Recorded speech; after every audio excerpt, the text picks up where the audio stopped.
Hosťom Rádia Šírava v seriáli o bývaní je Ivan Andrášov z realitnej kancelárie Konex Reality, ktorá je na realitnom trhu pozor 16 rokov. Dnes sa budeme baviť, respektíve budeme počúvať praktické tipy a rady od skúseného maklera. Pekný dobrý deň. Dobrý deň, prajem. Tak teda dajte nám tie praktické tipy a rady od skúseného maklera. Počúvame. Tak odkiaľ začať?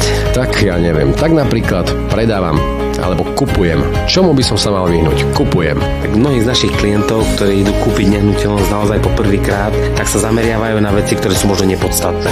Napríklad? Tak napríklad sledujú spôsob rekonštrukcie nejakého bytu alebo nejakej nehnuteľnosti, namiesto toho, aby skôr sledovali, akej lokalite sa tá nehnuteľnosť nachádza. Áno. Naozaj vyberajú si nehnuteľnosti nie podľa toho takého, dá sa povedať, investičného pohľadu, že ako to bude do budúcna v tejto lokalite, či tá nehnuteľnosť bude na cene stúpať, ale pozerajú sa na to, ako je rekonštruovaná, čo všetko so sebou obnáša, ale tí skúsenejší kupujúci sa skôr pozerajú aj nie tak na ten výzor tej nehnuteľnosti, ale na tú hodnotu. Pretože častokrát hodnotu nehnuteľnosti robí, aké lokalite sa nachádza a tá hrubá stavba, čo ponúka, aké dispozície ponúka táto stavba, nie je to, aké farby sú vymaľované steny, ale čo z toho viem pretvoriť, preinvestovať a akú hodnotu to bude mať potom. To znamená, že aj keď sa mi tento obal nepáči, ale tá lokalita je asi to vyššie ako ten obal. Správne? Určite áno, a tam robia niektorí chybu. Čo môžem čakať od dobrého makléra?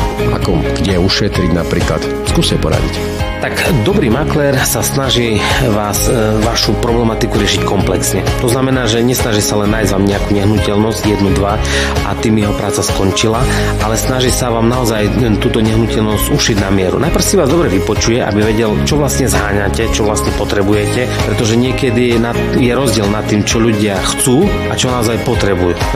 Chcú niečo, na čo možno nemajú, ale potrebujú niečo a ten dobrý maklér to vie dobre zhodnotiť a vie im úprimne poradiť. Otvoriť im ako keby oči a ukázať im, na čo môžu, čo si môžu dovoliť a prečo je to pre nich výhodné. Skúsený maklér sa v tejto branži pohybuje naozaj dennodenne. Pozná lokality, pozná susedov, pozná občiansku vybavenosť danej dediny a tak vám môže dobre poradiť, či je pre vašu rodinu s vašimi požiadavkami vhodné hľadať nejakú nehnuteľnosť v danej lokalite napríklad.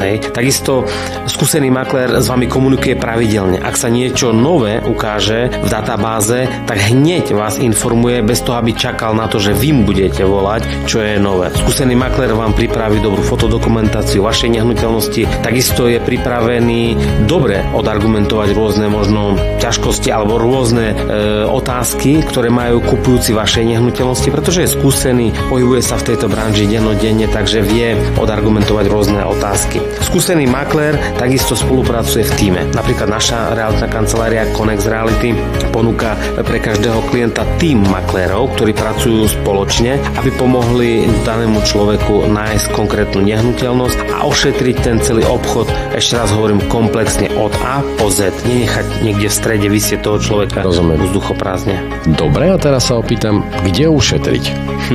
Tak určite každá koruna je dobrá, aj keď kúpujem niekoľko tisícovú nehnuteľnosť, každé euro je dobré. Napríklad ušetriť sa dá mnoho na tom, ako dlho sa moja nehnuteľnosť bude predávať. Pretože keď predávam napríklad taký byt, ktorý sa rozhodnem predávať naozaj rýchlo, pretože každý mesiac musím platiť nejaké paušálne náklady na tento byt a v dnešnej dobe to nie je malá čiastka, rovnako je to aj pri domoch, tak každý ten mesiac, ktorý sa ten predaj naťahuje, ma niečo stojí. Preto keď si zvážim, či urobím na začiatku predaja nejakú výraznejšiu zľavu a predám tú nehnuteľnosť hneď, alebo budem čakať na vhodného kupcu možno niekoľko rokov, otázka je, koľko ma to bude stáť.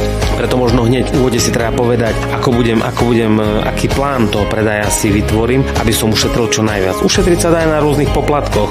Takže správne nastaviť cenu, ak tomu dobre. Určite, hneď v úvode, pretože potom, keď sa mení tá cena rázovo niekoľko desiatok tisíc, tak to veľmi nepriaznivo pôsobí na kupujúcich, ktorí sledujú vývoj. Hosťom Rádia Šírava v seriáli o bývaní bol Ivan Andrášov z realitnej kancelárie Konex Reality, ktorá je na realitnom trhu už 16 rokov. My vám veľmi pekne ďakujeme za tieto praktické tipy a rady. Ďakujem, pekný deň, dovidenia.